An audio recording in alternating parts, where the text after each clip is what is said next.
And this info session will be posted on our Lewis Global Studies Center YouTube page.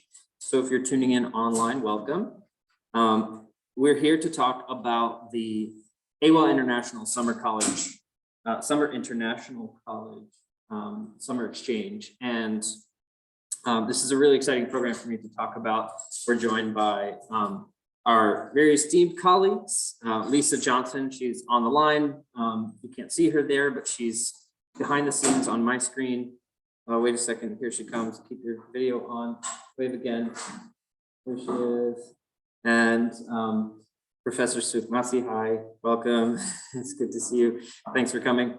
And I'm really excited to chat with you about this option because I think that for Smith students and those interested in East Asian language and cultures, it's a phenomenal program. And as an exchange partner, we have some unique advantages. So what I wanted to do today as I presented the program was sort of just give you an idea of what to expect, an overview of some past details on how student life has gone when you spend the time there in Seoul, South Korea, as well as the course options and academics that you have available to you. There are a couple of different tracks that you could choose from. And as I mentioned, student life, we'll just have a couple of photos about that. I didn't mention off the top, by the way, I hope that we're joined by a former alum of the program. Hi, Eunice, right? Okay, great. So Eunice will be joining in too at around that stage, I hope, to sort of help us talk through student life and kind of just the lived experience on the ground in Seoul. So thank you for coming, Eunice. And lastly, I think, of course, you're all here as well to hear the details about the application process itself and how to navigate that, as well as cost and funding. So with that, I think we can launch into things. And so to give you that broad program overview and fast facts, this is a really well-established program. It began in 1971 in Seoul, South Korea, and Smith has been sending students there since the summer of 1993, which I believe makes it our oldest established exchange partner outside of our sort of, semester Smith programs abroad. And this year, in fact, this morning, I was a little surprised to learn, but we have been asked by our South Korean colleagues to adjust our nomination levels. And so we normally in the past would be able to send around 8 students. And I've learned that they're asking us to sort of bring that number down to around 4 students who we can nominate to send from Smith.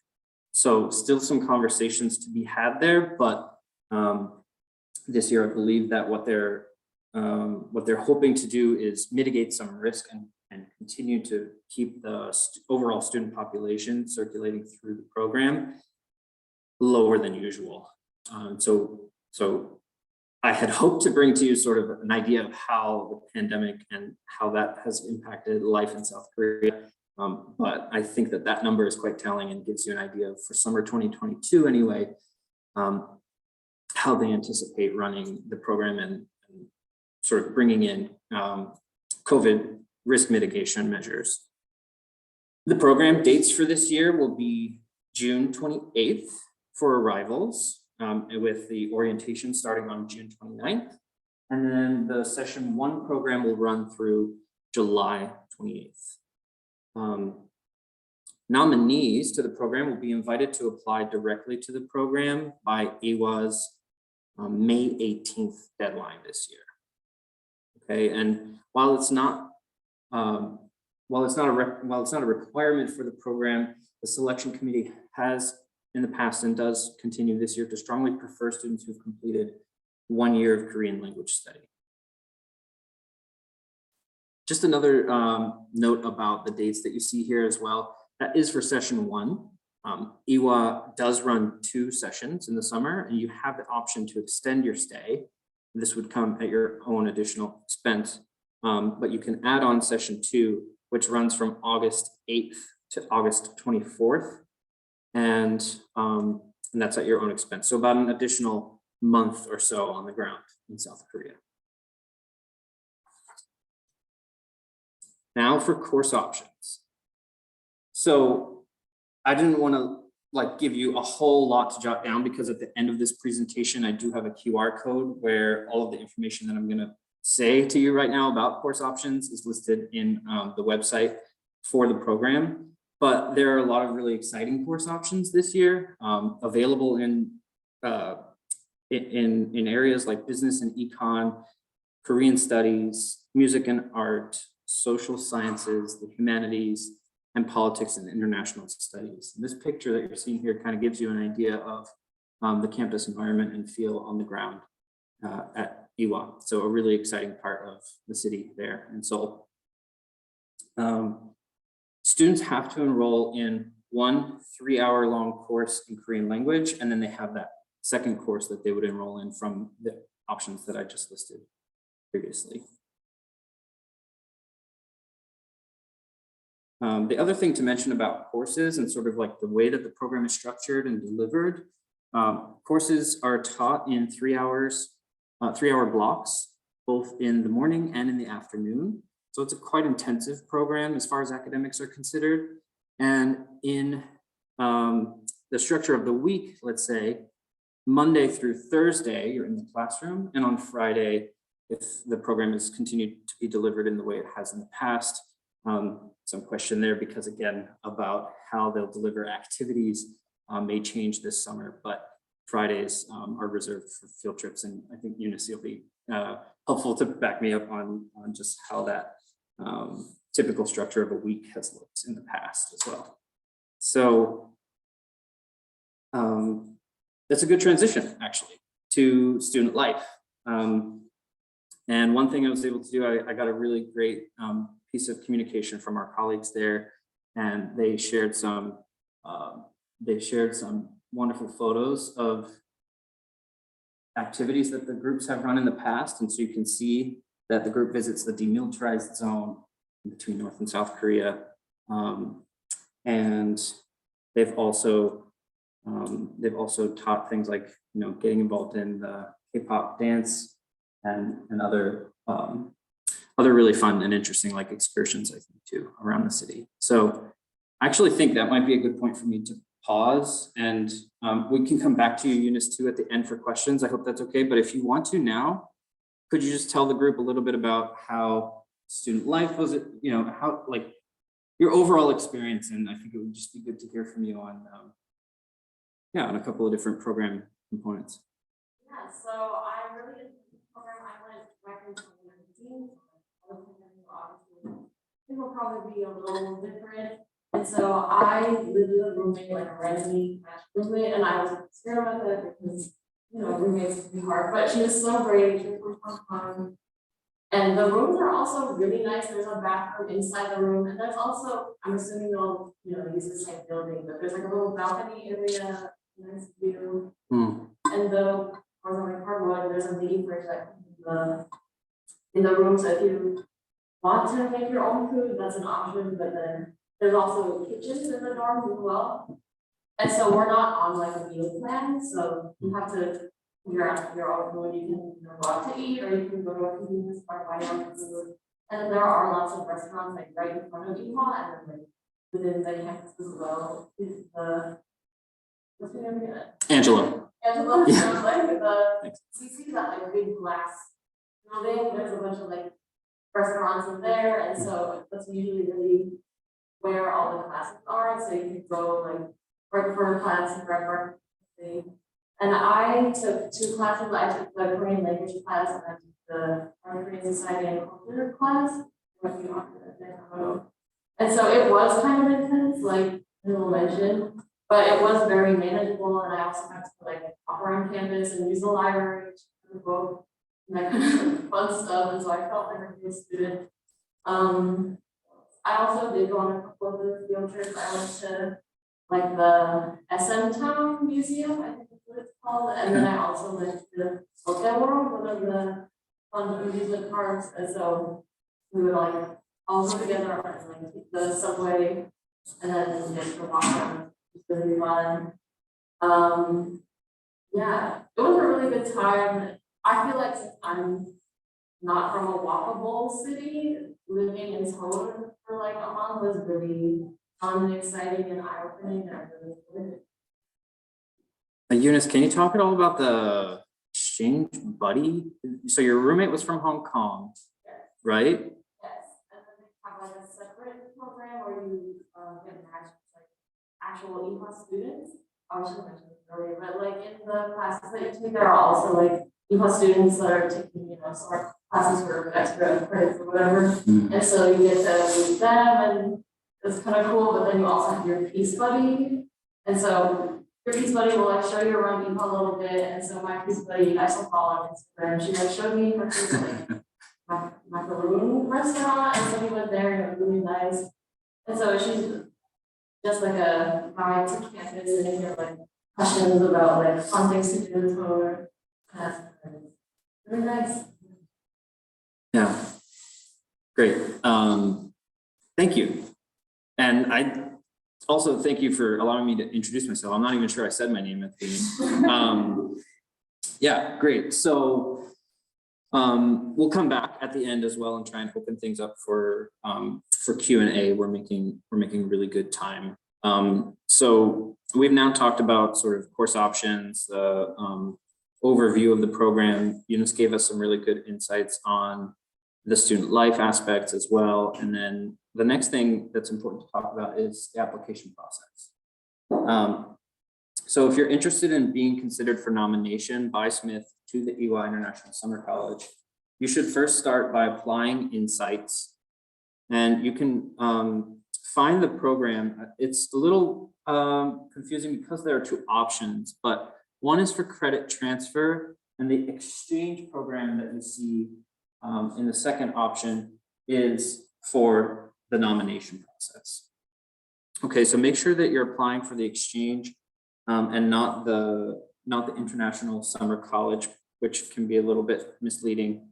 And when you apply, we're going to send the applications to our selection committee, and there's going to be a short period of time this spring semester, hopefully just before spring break, where we're learning who it is that we would nominate. And then once we've identified you as a nominee, that's when you're invited to use the Ewha application directly from their website. And ultimately, while we're nominating you as an exchange partner, the admission decision, I think, still does come down to the International Summer College colleagues of ours working through their own process, okay? So that's just a quick note about the application process. Does anyone have like quick questions about that timeline? Sure. When's the deadline for that? The deadline for the application at Smith. You would have thought I had come.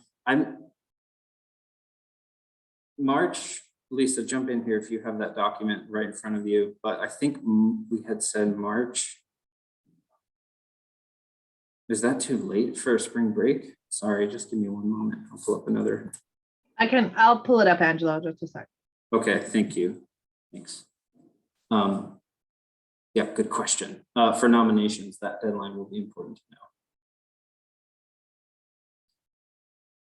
While Lisa's finding that answer, I'm going to go ahead and move on to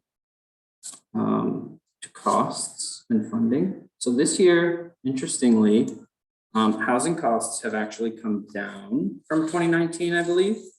And the program, I should say, right off the top, is tuition free. That's the unique advantage that we have as an exchange partner. So unlike other attendees, you won't be paying any tuition costs. Airfare, I anticipate it being similar to what it was in the past, 2019, probably around $2,000 for a round trip ticket. This spring, we did have some fares that were around $1,600 that we were able to issue stipends to for students going on term time study to South Korea, but that summer time is just a more popular timeline. So I anticipate that cost being around the same $2,000. A note from Lisa in the chat, Smith Exchange application is due by the end of the day on March 7th. So Monday, March 7th, to have your application to be considered for nomination.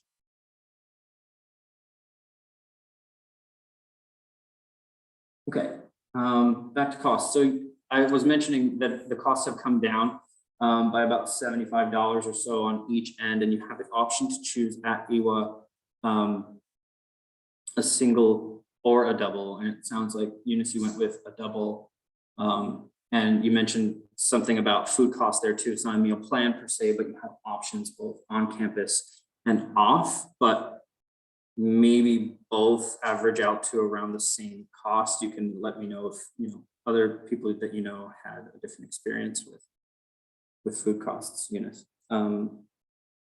Additional costs that you might have is the visa. I've just mentioned that US passport holders will not require a visa to stay for a month in South Korea over the summer. But if you're a non-US citizen, you should definitely research the visa requirements for entering Korea and staying for 4 weeks.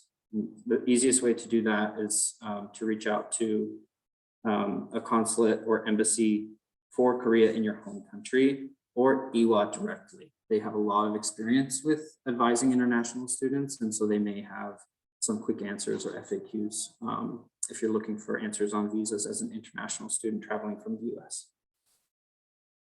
Also, if you're non-US citizen, please be in touch to ensure that ISSO has your most up-to-date paperwork for travel from the US. And the last piece of cost that I think you can see on the screen here to address is insurance.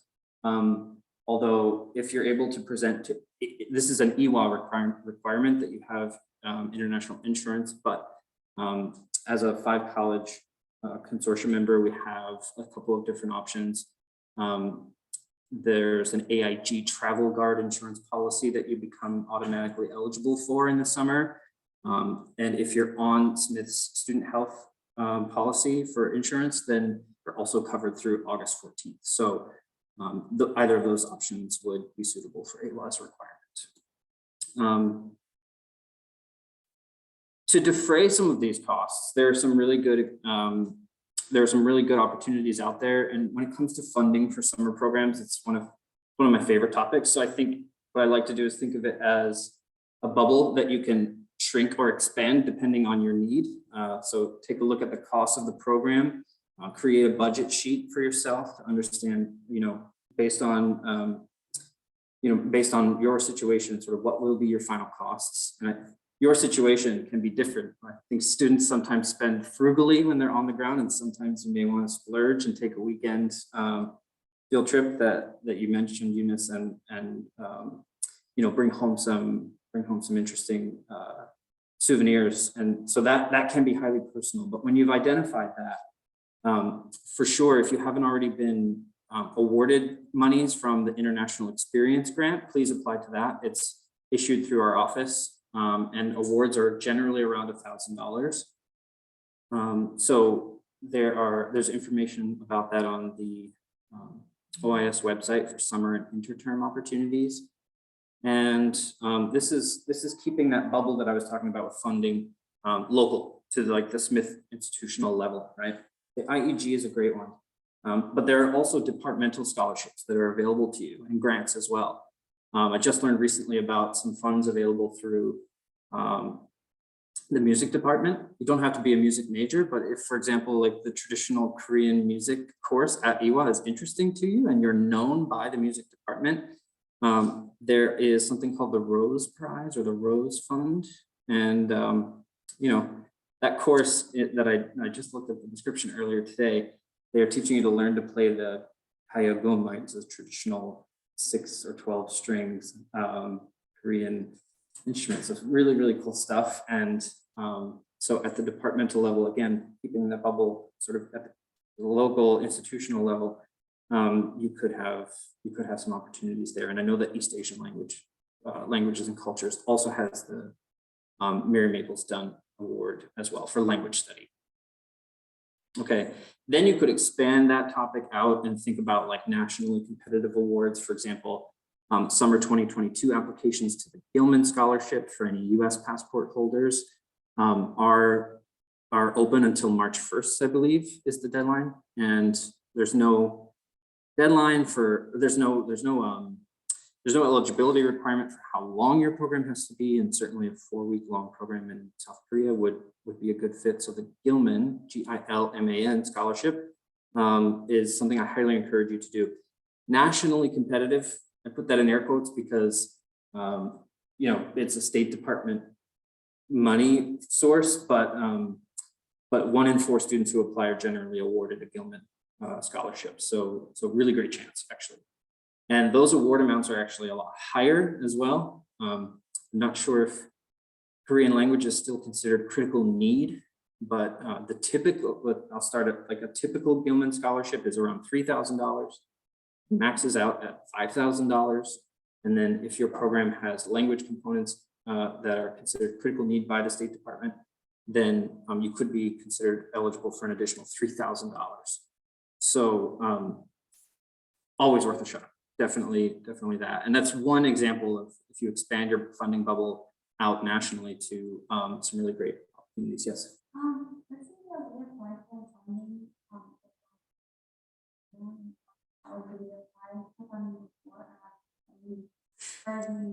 Sure. Sure. It's a good question.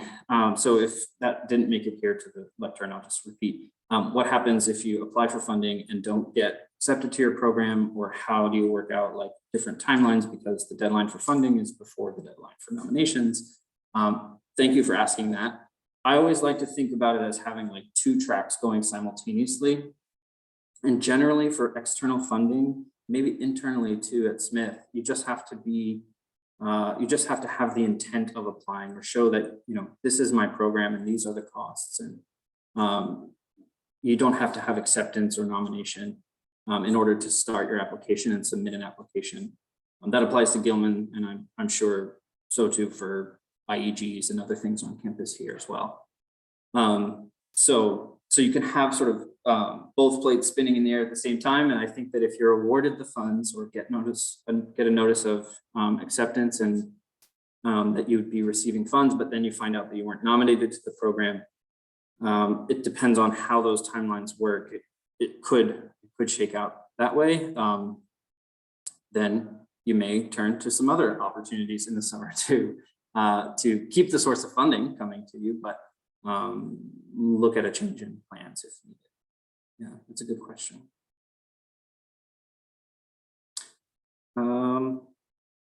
Great. Lastly, on funding, as our furry friend says hello, I talked about that bubble, right? Shrinking and expanding. And then I think if you find some more unmet needs that you have based on your budget sheet and based on what you see as a possible sources of funding coming in from departmental levels and external things, get creative and use your own social networks as well. I mean, there are traditional ways that you can fundraise. There are new ways that you can fundraise, both online and in person.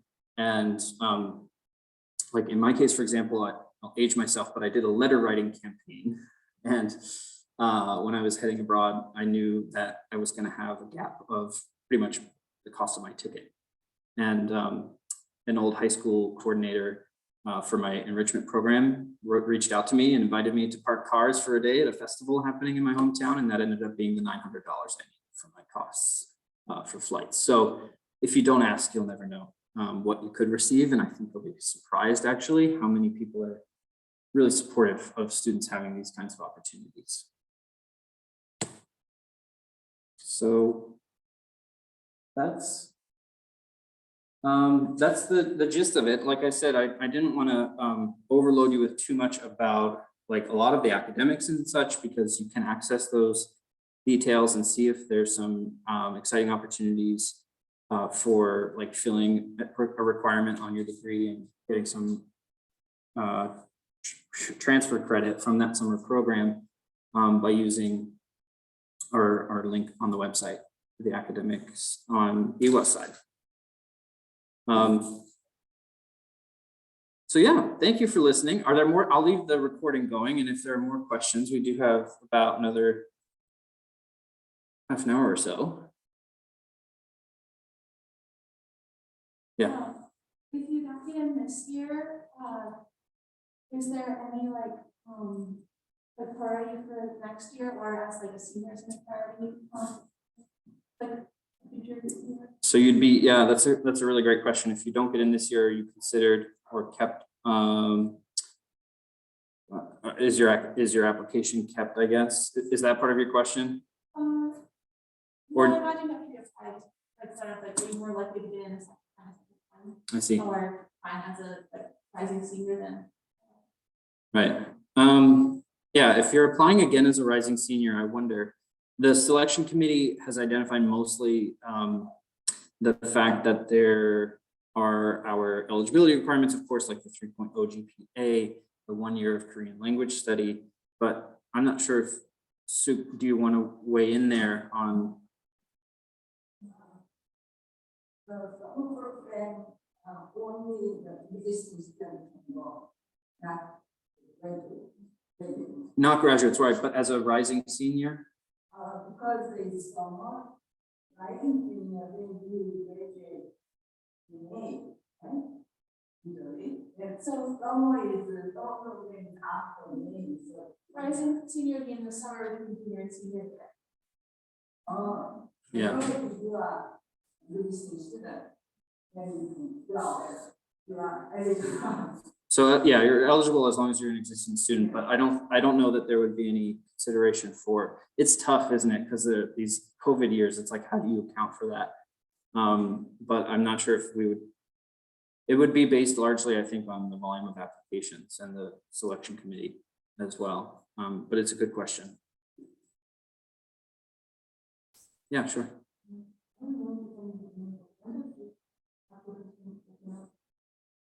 So when applications open in sites to be considered for nomination, right now. Yeah. Yes, you can find the program insights currently, right there in the back. Sure. Where you can find the application is on site. So I'm just, I think I'm still sharing my browser page, but I've lost my mouse. From our applying and funding page on the OIS website.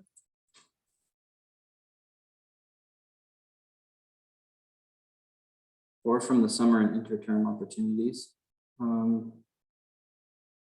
Under how to apply and Smith approved programs, you can use this log into sites button and use the search tool. Again, just remembering that the summer college program counterintuitively is the transfer credit application, and the exchange program is the application for consideration for nomination. Was that your question as well? The currency, the first thing is in like rule, is it included in that like one stay, or is it like additional to 1 month? Yeah, quarantine.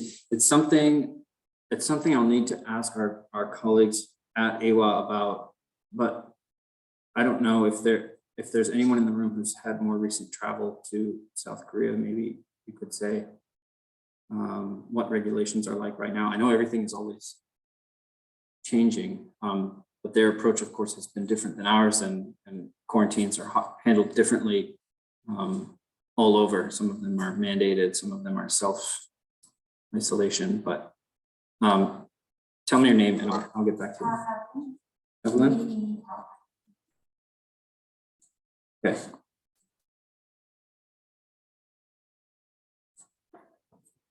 Yep. I don't think we keep changing, because we need to keep checking. Yeah. You know, someone we need to check. Mm-hmm. I think so too. And I always, like, as a general rule, it's good to keep your travel plans as flexible as possible too, in case you have to change your dates to arrive sooner, quarantine, and then start the program, or for any other reason, really. Yeah. Angelo, I just put in the chat there. I just checked the US State Department's website. There's a negative COVID testing requirement prior to arrival. And as of Okay. right now, there is a mandatory 7-day quarantine. Wonderful. Thank you for that. Yes.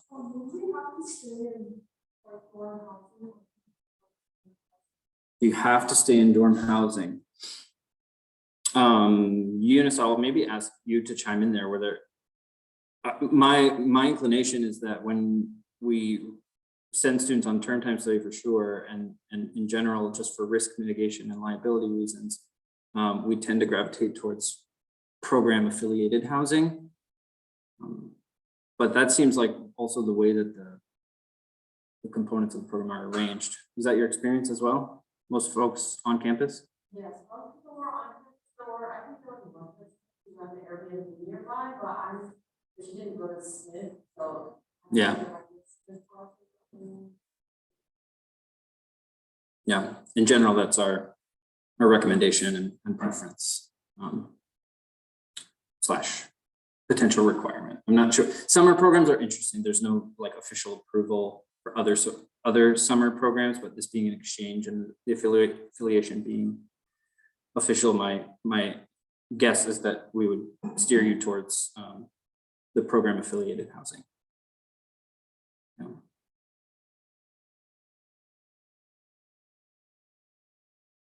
Yeah, sure. Is Smith only covering session 1 because if you want to session 1, but I can only use that session as like an extension, like you would have to cover, or you can use this. Right. If you were choosing session 2 only, for example, then you wouldn't have to apply to be nominated at all. You could apply straight to Ewha. If you apply to be nominated, you're being nominated for session 1. You have the option to add session 2. Yeah.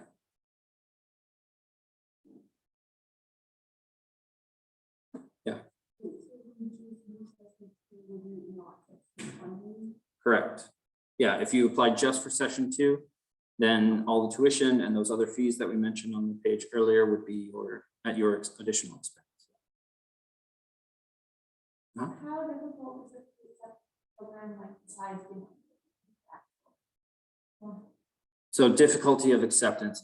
Again, I think I would defer to like our selection committee there, but what they're primarily looking at are eligibility requirements like your GPA, recognition of your interest in East Asian languages and cultures, and again, that strong preference for students who've completed a year-long of an academic year of Korean language study.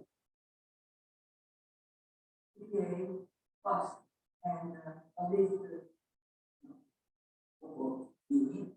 also strong board. Yeah. Why you on the floor?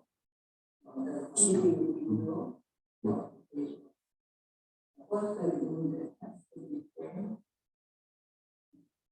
Yeah, so Suk, I'm just repeating for the recording. Suk chimed in to say a strong GPA, but also a strong statement of purpose with your application.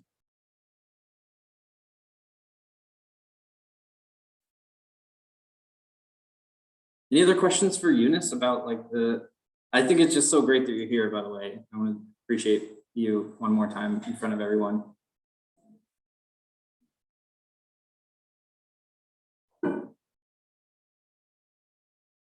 If not, I'm going to go ahead and stop the recording then. It was so good having you all here and in person, let alone above all else. And if you have additional questions,